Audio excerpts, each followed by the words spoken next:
été fait en fonction des 2 phases de la Lune, qui est l'axe de la guerre chez les Bassa. Chaque province représente donc une mini-nation Bassa, puisqu'elle regroupe chaque famille de ce peuple. Parce qu'en fait, les déplacements des peuples Bassa ne se faisaient pas au hasard. Chez les Bassa, ce n'est jamais une seule famille qui se déplaçait. C'est toujours une mini-nation Bassa qui se déplaçait, ce qui a empêché, ça a eu comme avantage d'éviter la création de nouvelles ethnies. C'est-à-dire les Bassa sont restés des Bassa partout où ils se sont déplacés, grâce à cette organisation cosmo-militaire.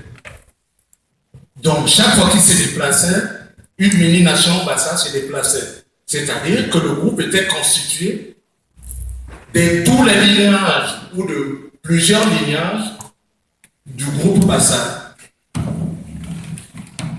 Donc, les Bassa du Vouri font partie du groupe qui s'est dispersé à partir de Gormitouva.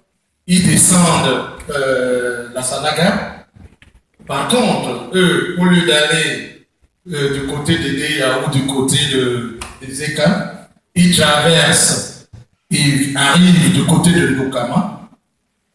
De Ndokama, il y a un groupe qui continue. Ils arrivent sur les bords de la rivière Tondé et jusqu'à l'embouchure de la rivière Tondé avec le fleuve qui désormais s'appelait le fleuve Nkam, du nom de l'ancêtre d'Ndokama, Nkamanta.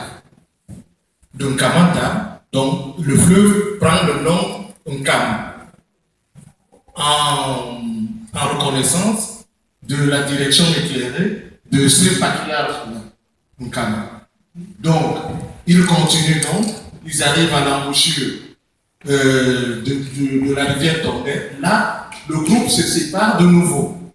Il y a une scission qui se fait. Alors, Kour Ndong Nga, lui, remonte le fleuve Nkam. Il va fonder Yamasi. Alors que notre groupe,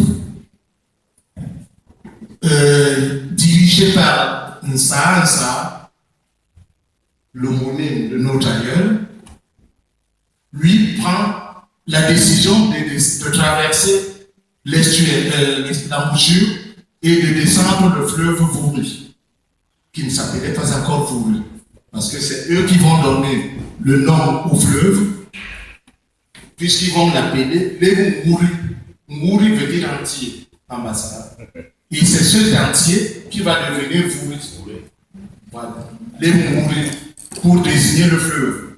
Parce que chez les Bassa en général, au pays de Calais, les Mouri, ça c'est le fleuve. Nyangé pour la mer, ainsi de suite. Donc ils descendent le fleuve. Comme ils n'étaient pas encore des marins, il y a eu des chavirages, beaucoup de décès. Il n'y en a pas eu que lorsque les musulmans nous pourchassaient, mais là également il y a eu des naufrages. Beaucoup de nos frères ici sont morts. Un petit groupe a réussi à débarquer de l'autre côté du fleuve Vouri. Il y a à l'origine aujourd'hui des Bonkin et des Abo. Dans le groupe qui a réussi à débarquer à Douala, ils arrivent au niveau de l'ancienne gare de Douala, sur un banc de sable. C'est là où ils vont échouer. Et évidemment, ça devait être au mois de janvier, puisque quand ils débarquent à cet endroit, évidemment, ils rendent grâce au Seigneur de les avoir épargnés et ils décident de s'organiser. Et leur organisation prend corps à partir de cet endroit-là, qui va devenir le lieu de rassemblement de toutes les grandes réunions, de toutes les grandes décisions à l'instant de concile. Et ils vont appeler ça le Ngordong. Et Ngordong veut dire le mois de janvier en général, en Bassa. Condom. Voilà. Donc, ça devait être le mois de janvier, donc ils appellent ça le Ngordong. Qu'on appellera plus tard le Ngordong Nsa, puisque c'est ça qui était le leader de ce groupe.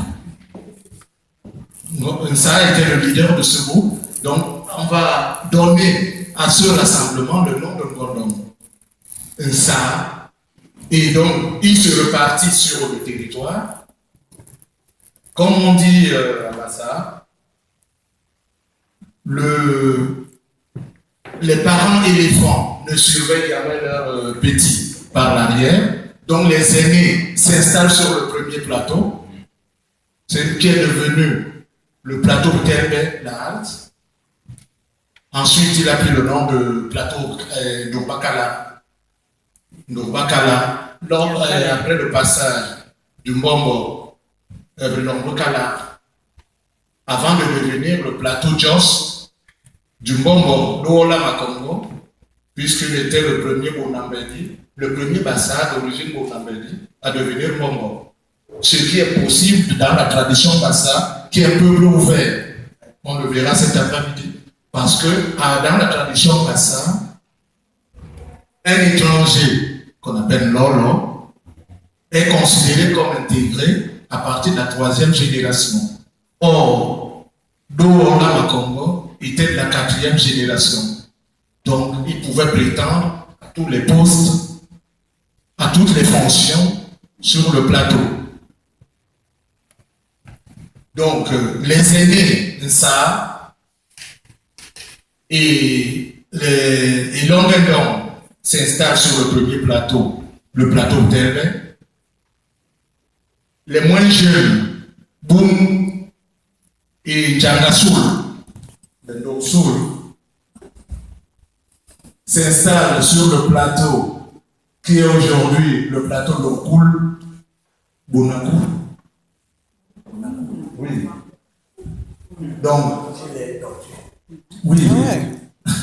Donc, le père ça, le patient ça, était du même groupe que le patriarche Djangasoul. Les Lombo, parce que la différence, c'est pour ça qu'on sait partie qu'il y a des Lomsoul dans le Vouri, parce que les Lomsoul du Vouri sont appelés des Lombo.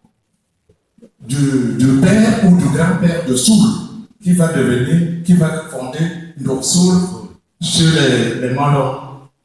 Bon, eux sont appelés puisque quand ils arrivaient dans le Vouri, Soul devait encore vivre, donc il ne pouvait pas on ne pouvait pas donner son nom à un groupe. Donc le groupe avait plutôt le nom de grand-père ou de l'arrière-grand-père qui était mort. Voilà, Lombo.